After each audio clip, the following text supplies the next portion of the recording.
to the individuals present and involved in this conversation. The state's witness will also testify to Markies Conway, the defendant, being present and involved in this conversation. The state's witness will testify to the amount of money that was to be paid for the murder. A state's witness will testify to the individuals responsible for the payment. That state's witness will also testify that Markies Conway was one of the individuals responsible for a portion of that payment. A state's witness will also testify to the individual who would receive this payment. The state's witness will testify that Kewan White was, in fact, the individual to receive this payment, who was originally indicted in State's Exhibit number 1, the probable cause, which is before this court. The state's witness would also testify that Kewan White, or to who shot and killed Melvin Noble. This witness would also testify to Kewan White being the individual who shot and killed Mr. Noble on November 11th of 2020. Again, this conversation took place in the days following Mr. Noble's murder. The state has also had an opportunity to review bank records of the defendant, Markies Conway. These records would show that the defendant drew $40,000 in the days following the murder of Melvin Noble. And for the record, that was a cash withdrawal. These records would correspond to the exact amount which the state's witness would testify to. In reviewing these records, the state also became aware and believed that they would show that the defendant had anywhere between $800 and $900, but more specifically $870,000 between a checking account and a savings account with one particular bank. 370 of which was in a checking account, a little over 500,000 which was in a savings account.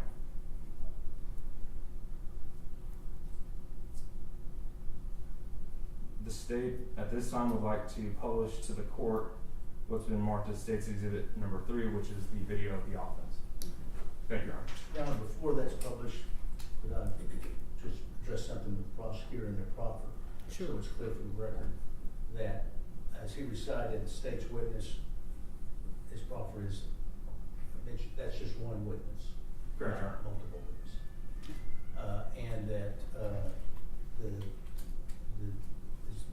I don't recall if the specific in the proffer was when the date that this witness purported to hear this conversation. I do not have the specific date written down, but I know it was in the days following the offense. We do have evidence of when this could have taken place based off of cell phone data of when the defendant was in another state and then we came back to Texas. So we believe we have a time frame. As far as the exact date, I do not have at this time. Anything else, Mr. Joe? No, Your Honor. Permission to publish, Your Honor. Yes. Y'all want the lights off? It's at the court's discretion. Oh. And Your Honor, this is, just for context, this is approximately noon on I-35 heading northbound. This video is taken from a Kroger 18-wheeler, and this is heading north I-35 into downtown Dallas on noon on November 11th, 2020.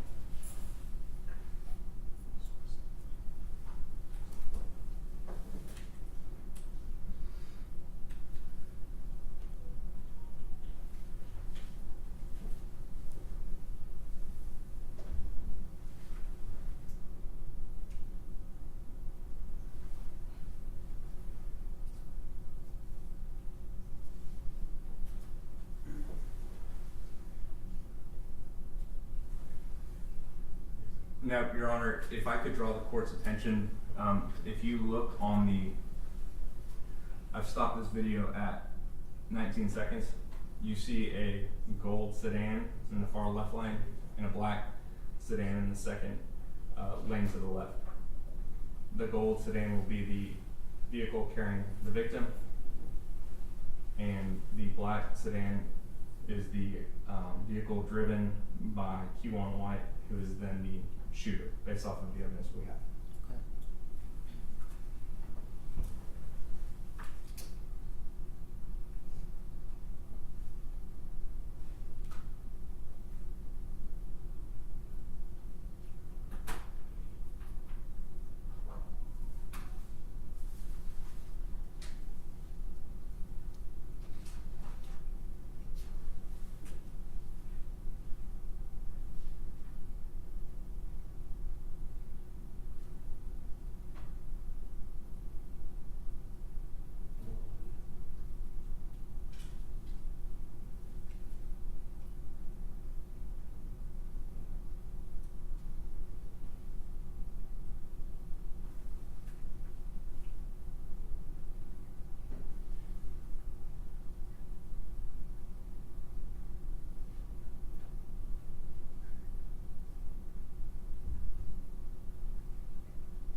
Your Honor, I'm going to stop this at 1 minute and 37 seconds. The victim does not return into the frame.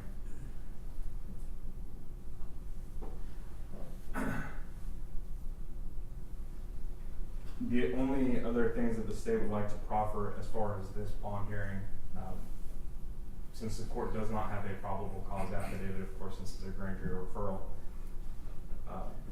defendant Q1 White was also indicted. You do have his murder probable cause affidavit from 2020.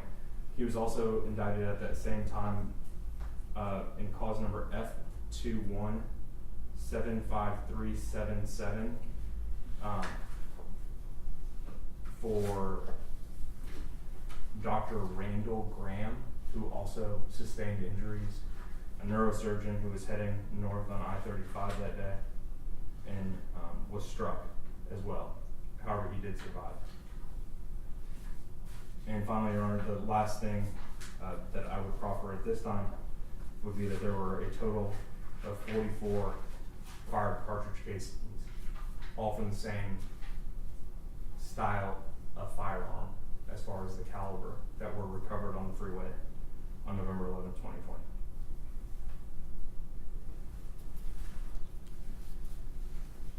And at this time, Your Honor, state the rest. The defense. Judge, this time we call Ms. Alexander to the stand.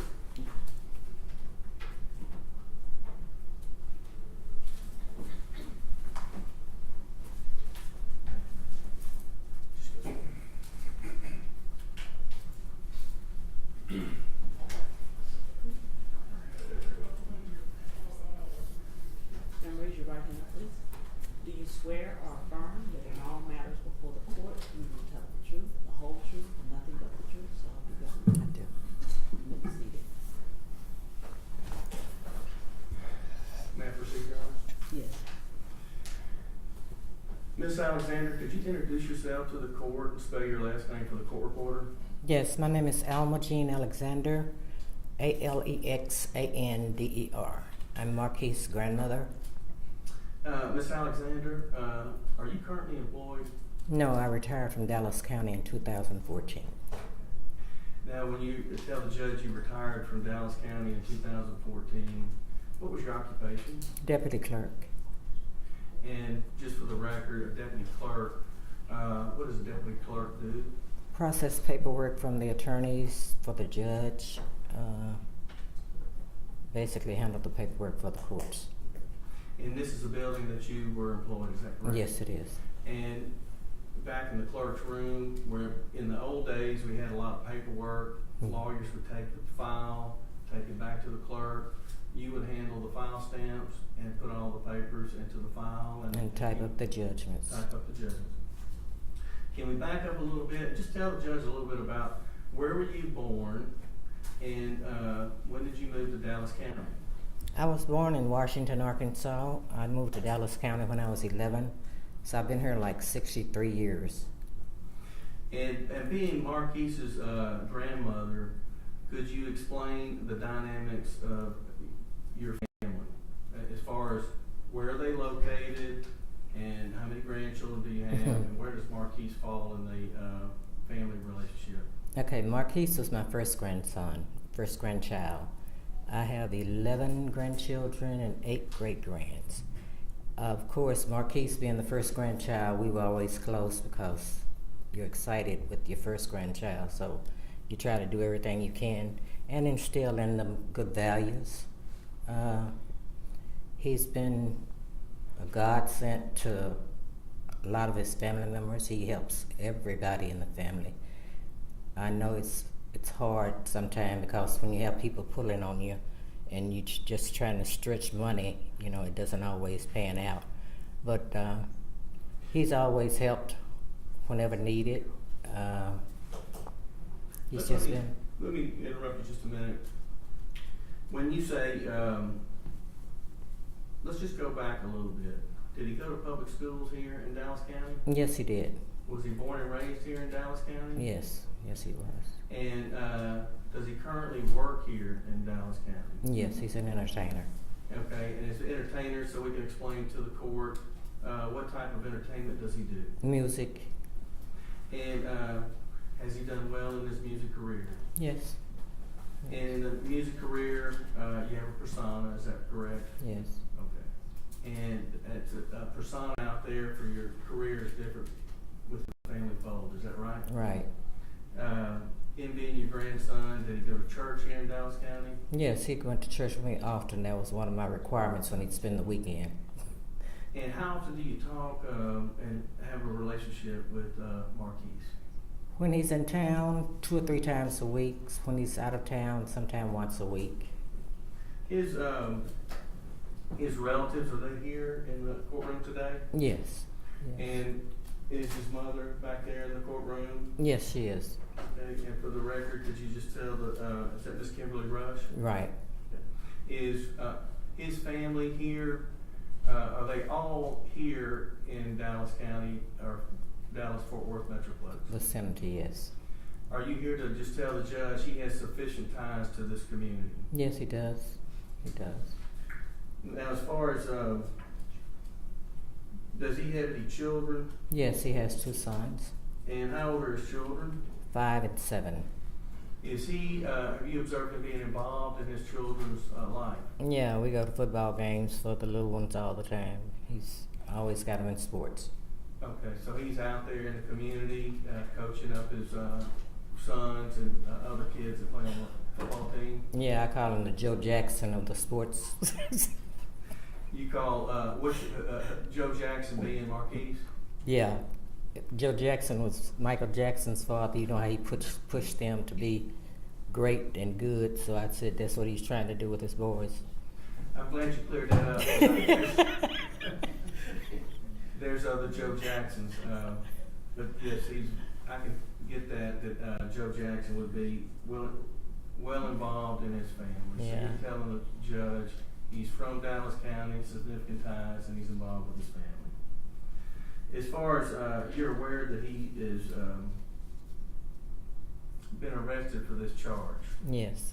of payment for hire for a murder, and this happened back in 2020. You're aware, you saw the video and you heard the prosecutor talk about Yeah, on Facebook. their version of the facts. Right.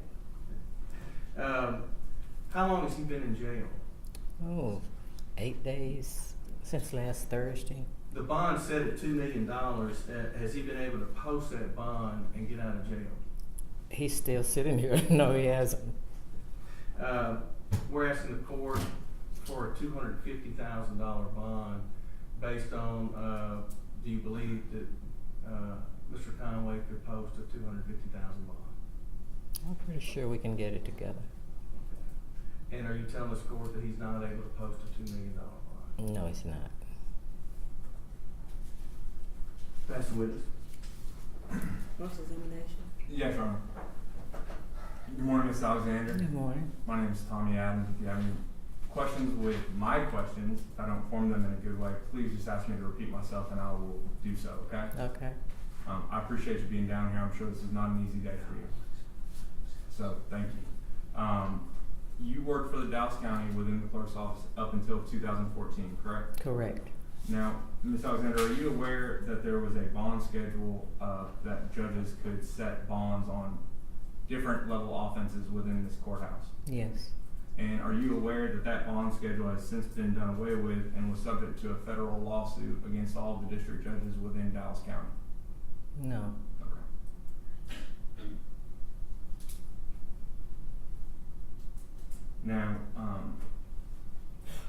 when you talk about your grandson being an entertainer, I mean, he's more than just an entertainer, correct? Yes.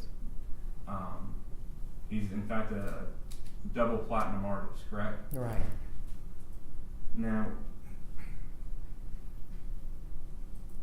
going back to 2020 and the years leading up to that, well, let me ask you this. Are you aware of your grandson owning a 2017 Denali? Yes. And what is that Denali, what is special about that Denali?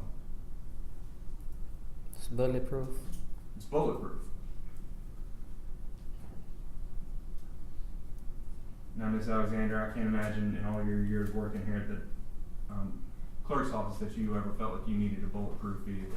I don't need one.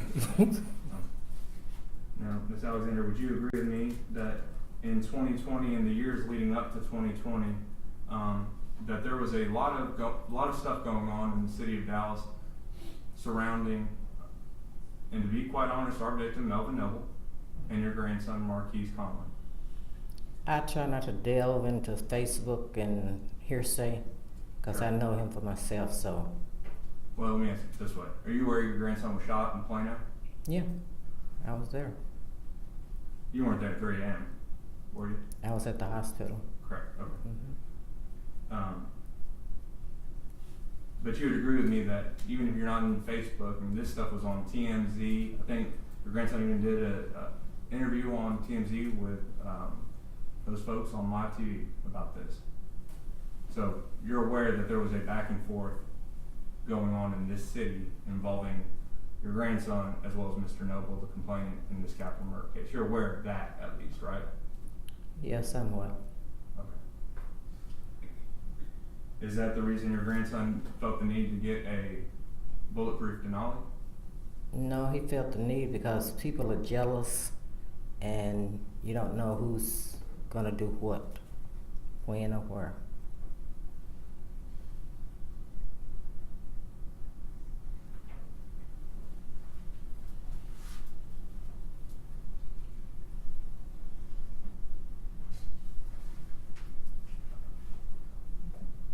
Now, are you aware of whether or not he had to, if a Denali comes that way off the lot, or do you have to actually pay money to get something like that done? I have no idea how it happened, where it happened, why it happened. I just know he had it. Sure. And as far as your grandson being in custody for approximately 8 days, defense asked you initially how long he'd been in jail and if he was able to make a $2 million bond. And your initial answer was, no, he hasn't. And then when they followed up with whether or not he could make a $2 million bond, that's when you said, no, he cannot, correct? Right. Now, especially with all of your experience here in the county and working in the clerk's office, you're aware that when somebody has a $2 million bond, they can pay only 10% of that, correct? Yes. With the bondsman's help.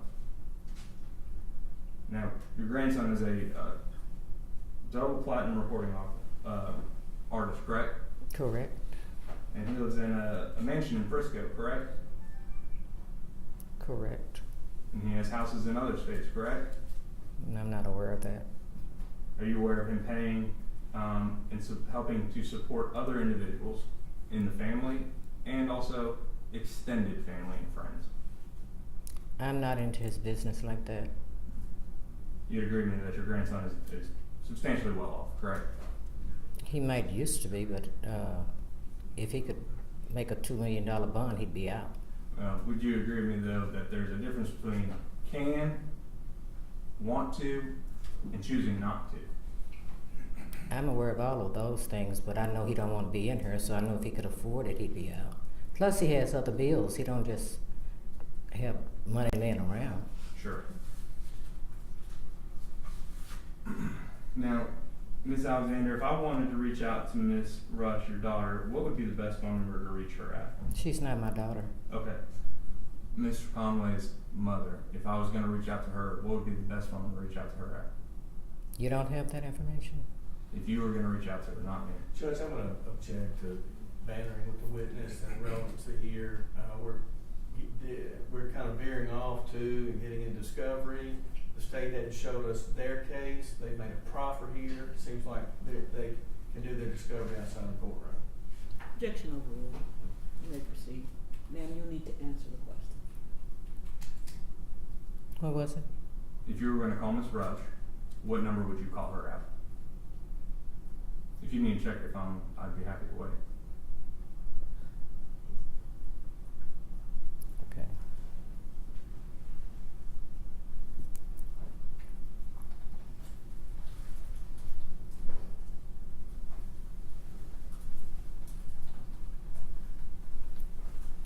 Thank you.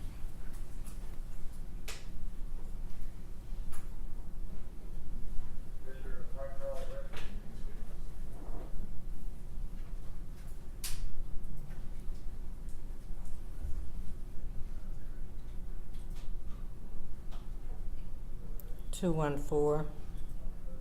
554-5606. 5'6". 06. Judge, again, I'm gonna object to this, as far as being public information and getting out to the public. This is a media case. This is an improper question. I know the judge just overruled me on this, but there is a fear of this getting out. Well, it's And out there now. I would ask the court to seal the number. The prosecutor had it. The court's gonna overrule your objection. I do understand and appreciate the concern that it was publicly announced. So I'm going to ask, you're asking that it be sealed? I'm asking that it be sealed from the public. This is and the court has heard it, considered it for this bond hearing, and that this not be published outside of the courtroom. The media sitting outside of the courtroom. And I think there's a legitimate fear of us here, just like the state has their concerns. So that was my objection. The court will grant that objection. Sustain that objection. You can use it for your purposes only. It cannot be published to anyone else. Okay, sure. Okay. And Your Honor, the reason I'm asking, I'm going to have another question too, Go ahead. is that in State's Exhibit number 6, which is the confidential affidavit of financial conditions, in which the defendant is asked to provide an emergency contact number, the only emergency contact person he lists is himself. And the problem with that is that number that he listed for himself is according to Ms. Alexander, the same number. So I'm just trying to clear some things up. We don't have anything on the information here. All right, thank you. Thank you, Your Honor. And Ms. Alexander, my follow-up to you is that if you were going to call your grandson 8 days ago, what number would you call him at? And if the defense wants this portion to be sealed, I'm fine with that too, but I think this is important information, Your Honor. Well, could we have her write it down, perhaps? That's fine. Announcing it in court? Sure.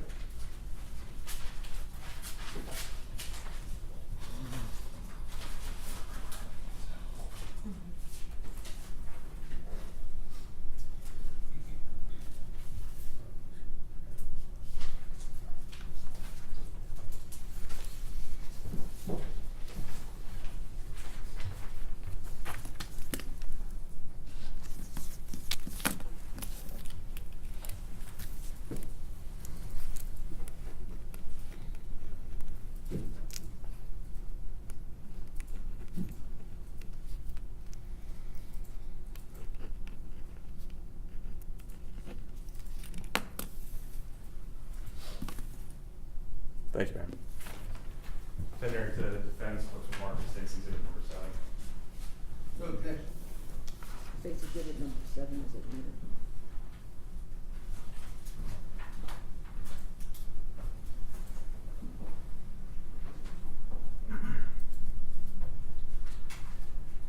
Now, Ms. Alexander, you testified that your grandson has significant ties to this community, correct? Yes, Born and raised in the greater Dallas area. correct.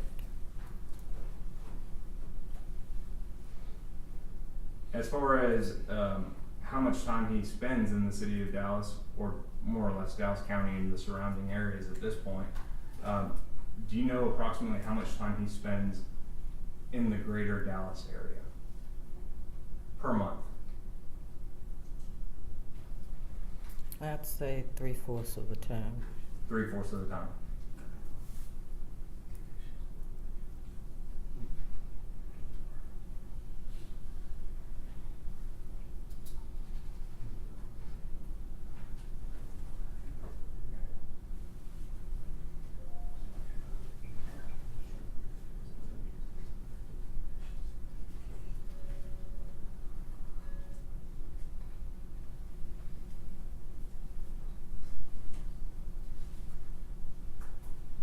Now, just as far as his ability to travel and nature of that, like planes and getting around, you're aware that he travels quite a bit via private jet, commercial, all of that, correct? Yes.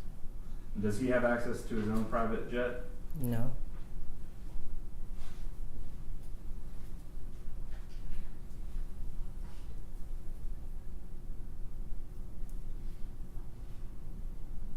Do you know approximately how often he does fly private? No, I don't. But when he does that, he would be having to pay for those bills as well, correct? Correct. Do you agree with me that flying private is not the cheapest thing in the world to do? Yes.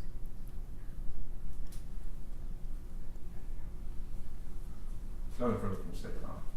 Anything else from Ms. Gibbons? No further questions, Your Honor. All right, thank you, ma'am. You can step down.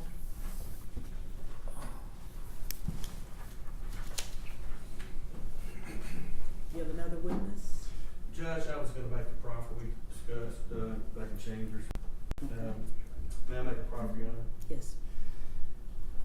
Judge, a lot of us have been down here at this courthouse for 30 years. I'm not gonna go over the law. I know you understand, the bail bond and how we have a new law. I just wanted to point out in some of these cases where there's high profile, in the state versus Michael Lucky, that was a capital murder case. That was in criminal district court number 7, the court that we're in. That was a high profile case. That case involved an NBA player that was initially set by the magistrate in the jail with a probable cause affidavit, where they had knowledge of the facts from what the police said. And that bond was originally set at $500,000. It was later reduced by the court to $100,000 with conditions. Co-defendant in that case, Larry Jenkins, cause number F2076397. This is the same set of facts case where the magistrate with a probable cause affidavit set it for $750,000. Another case in the state of Texas versus Antoine Franklin, capital murder case, 522-76141. This involved a famous football player out of Oklahoma. That case was set by the magistrate for $500,000. Again, probable cause affidavit. He was later reduced by the court to $200,000. Judge, in dealing with the bond schedule, you have bond conditions here that require electronic monitor. They have several conditions with probation, check-in, and curfews. We're proffering to the court here that the court has set bonds down here in Dallas County where the typical murders range between $150,000 and $200,000, and a capital murder can range, in these cases, in between $500,000 and $750,000, where the magistrate set them. The thing in this case that we're proffering, the magistrate had no probable cause affidavit.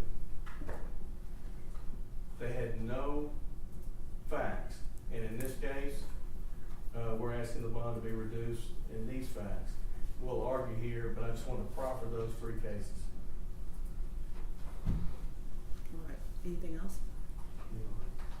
We're closing and we'd just like to argue. Okay, state.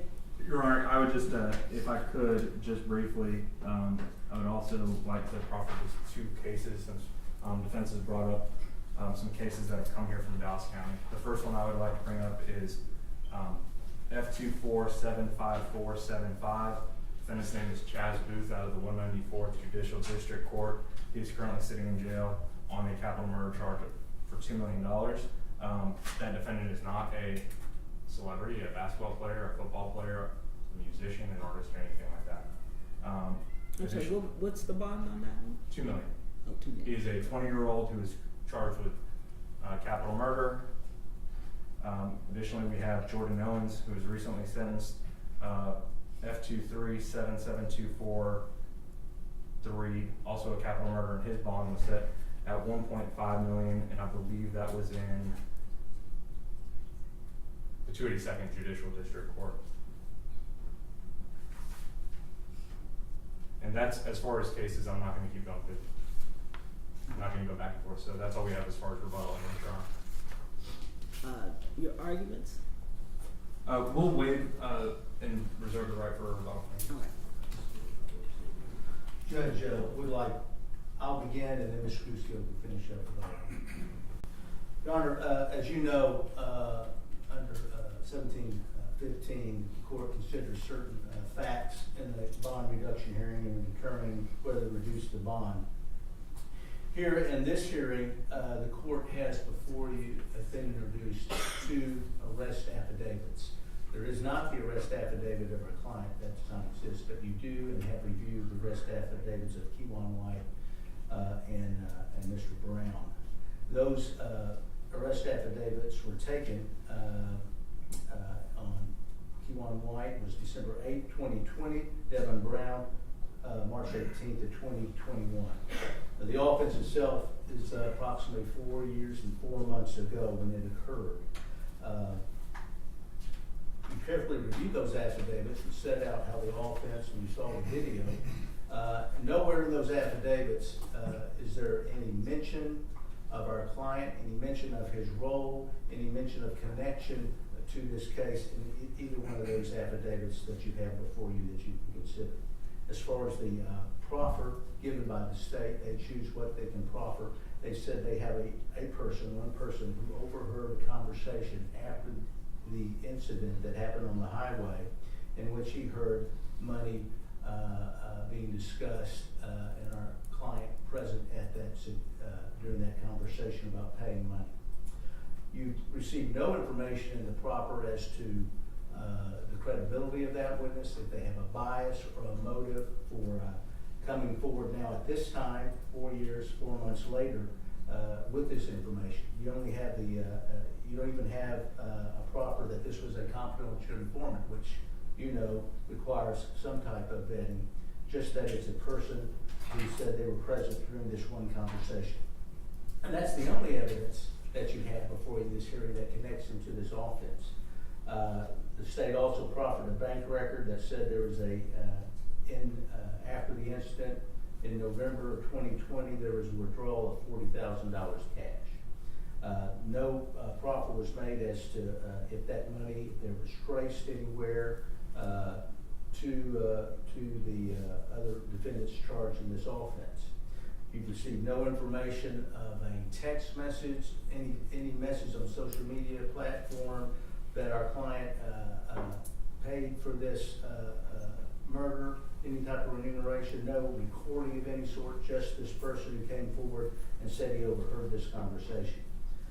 As far as the bank records go, the only thing in evidence before the court are records that were back in 2020 when they quoted 2 different accounts which accounted for $800,000. You've heard no evidence as to his current financial bank records and what is in there. You only have before you testimony of the defendant's grandmother who told you he cannot make the bond, has not been able to make the bond, he cannot make a $2 million bond. I'll let Mr. Beezy finish with the other parts of the argument. Judge, thank you. I'm not going to go back over what Mr. Shook said. what the court has before you is a case that's been investigated for 5 years, and my client, Mr. Conway, is a citizen in this community that has no flight issues. He has not left this community. He stays in this community. His family is sitting right back here in the courtroom that showed up to the support in this community. A big factor of this is that he has significant ties to this community. The current bond conditions that you have in place with a leg monitor would be whatever concerns that the state may have or the court may have to know where he is. His grandmother has worked down here and understands how to communicate with the court.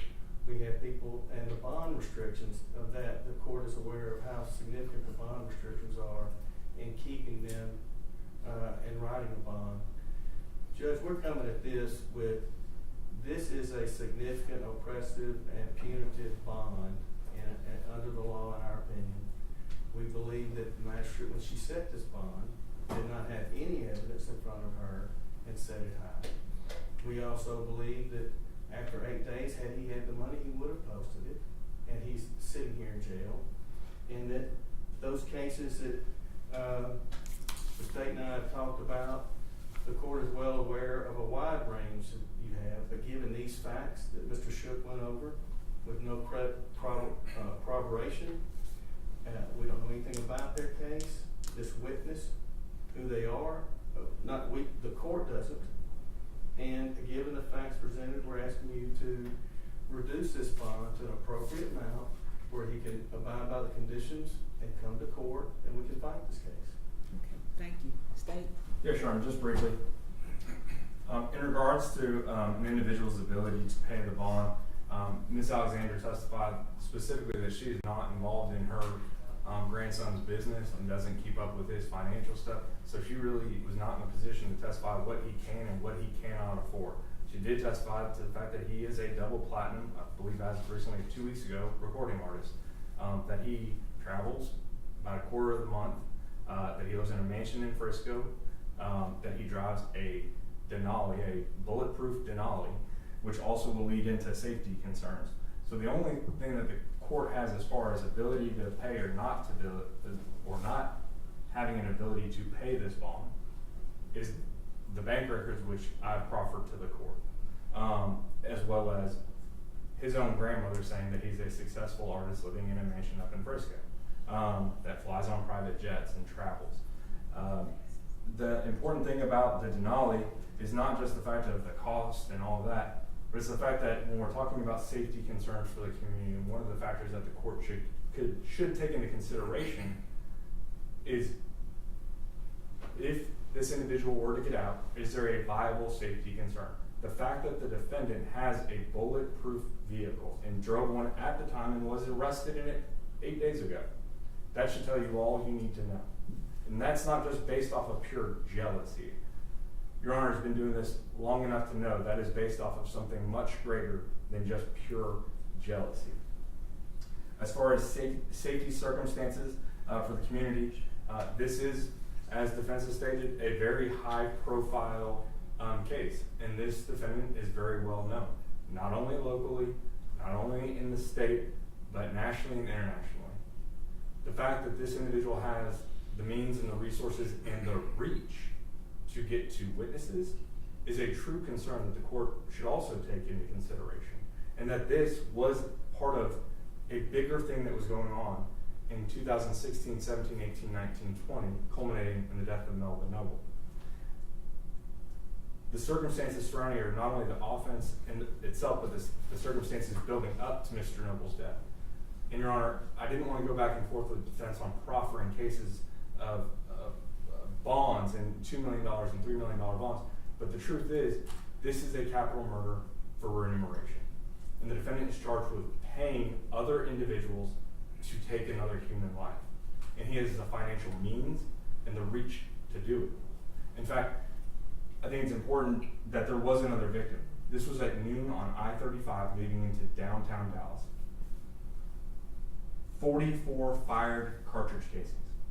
Who knows how many others were knocked away by the cars that kept driving by. Melvin Noble was hunted down on November 11th in 2020, a beloved son of Dallas. It could have been so much worse, and that's a terrible thing to say when it's a capital murder for remuneration, where he has paid another man to hunt down and kill somebody in broad daylight. Your Honor, based off of all the testimony and the facts that have been presented in this court, we'd ask that you leave the bond where it is at, currently at $2 million. All right, let me have the exhibits, and then if you all will give me about 10 minutes, I'll respond.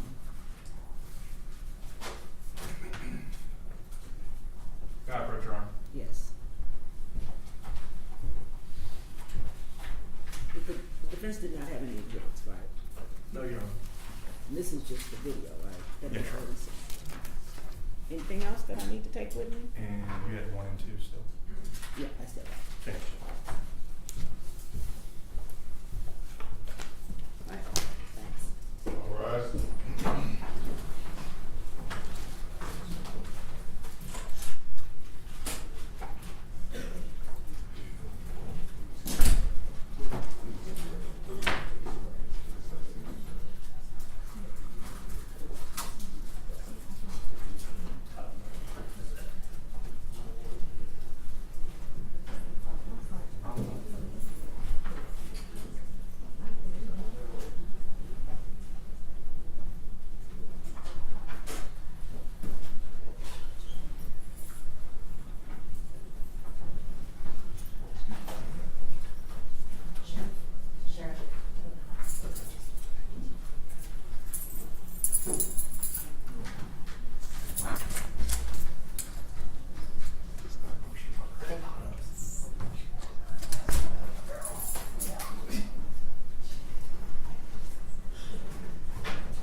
All the eggs. All the big egg, all the egg.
Okay, is the court ready? Yes, Judge. All right, the court's ready to make my ruling. The court is going to reduce the bond to $750,000. The court took into consideration, certainly, the biggest consideration was the offense, the severity of this particular offense. It's pretty egregious to watch that video. But the court also took into consideration the evidence or lack of evidence that the state presented. That was a factor also. Another concern I had was the financial statement that the defendant was to put on file. He didn't seem to take that very seriously at all. And that causes me concern about whether or not he's taking seriously the allegations against him. So I am going to set the bond at $750,000 with the bond conditions that were already set. But included on that, I want it to be very clear, Mr. Conway, that you are to have no contact, direct or indirect, no threatening or harassment of any victim, witness, co-defendant. If it's you or anybody on your behalf, there's going to be a problem. Do you understand that? Yes, ma'am. Okay, you all can stand. I'm talking to you now. So that's going to be a concern. And then I want to make sure that you provide the court with correct information regarding your person of contact, because basically this affidavit seemed to be your way of saying, forget y'all. I don't want you to open your mouth. Yeah. Seemed to be your way of saying, forget y'all. So you need to provide correct, accurate information regarding who is your person of contact should there be any type of problem. I hope that you're taking this seriously because your responses in this affidavit kind of indicate that you're not. You understand me? Yes, ma'am. Okay. Is there anything else? Nothing to say, Your Honor. Anything else from the defense? No, Your Honor. All right, thank you. Thank you, Judge.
That would be great. Thank you. Are you here with the reports or? I represent Kiwan White. Kiwan White. Okay, so he's a co-defendant. There wasn't posted. I'll just put it on here. Okay.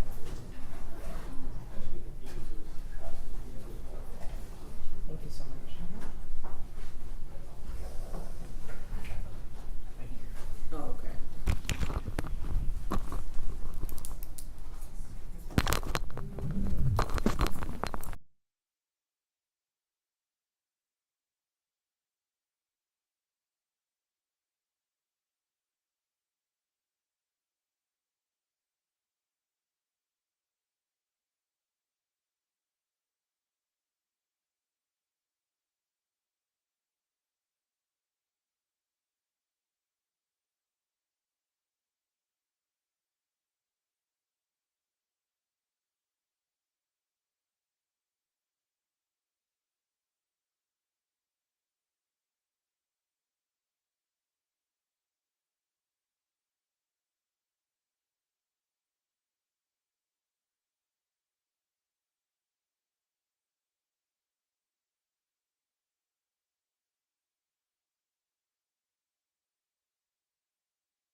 Thank you.